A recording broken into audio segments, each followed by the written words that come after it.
تم فرعون کے پاس جاؤ کہ وہ سرکش ہو رہا ہے۔ کہا اے میرے پروردگار، اس کام کے لیے میرا سینہ کھول دے اور میرا کام آسان کر دے اور میری زبان کی گرہ کھول دے تاکہ وہ میری بات سمجھ لے، اور میرے گھر والوں میں سے ایک کو میرا وزیر یعنی مددگار مقرر فرما، یعنی میرے بھائی ہارون کو۔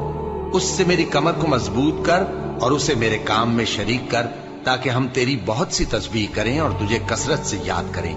تو ہم کو ہر حال میں دیکھ رہا ہے۔ فرمایا موسیٰ تمہاری دعا قبول کی گئی، اور ہم نے تم پر ایک بار اور بھی احسان کیا تھا جب ہم نے تمہاری والدہ کو الہام کیا تھا جو تمہیں بتایا جاتا ہے۔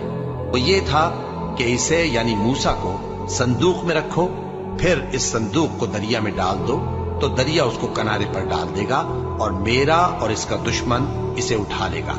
اور موسیٰ میں نے تم پر اپنی طرف سے محبت ڈال دی، اور اس لیے کہ تم میرے سامنے پرورش پاؤ۔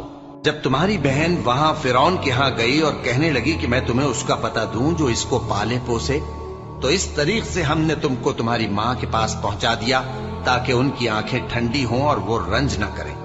اور تم نے ایک شخص کو مار ڈالا تھا تو ہم نے تم کو غم سے نجات دی، اور ہم نے تمہاری کئی بار آزمائش کی، پھر تم کئی سال اہل مدین میں ٹھہرے رہے۔ پھر اے موسیٰ تم ایک اندازے پر آ پہنچے اور میں نے تم کو اپنے کام کے لیے بنایا ہے، تو تم اور تمہارا بھائی دونوں ہماری نشانیاں لے کر جاؤ اور میری یاد میں سستی نہ کرنا۔ دونوں فرعون کے پاس جاؤ کہ وہ سرکش ہو رہا ہے، اور اس سے نرمی سے بات کرنا، شاید وہ غور کرے یا ڈر جائے۔ دونوں کہنے لگے کہ اے ہمارے پروردگار، ہمیں خوف ہے کہ وہ ہم پر زیادتی کرنے لگے یا زیادہ سرکش ہو جائے۔ اللہ نے فرمایا کہ ڈرو مت، میں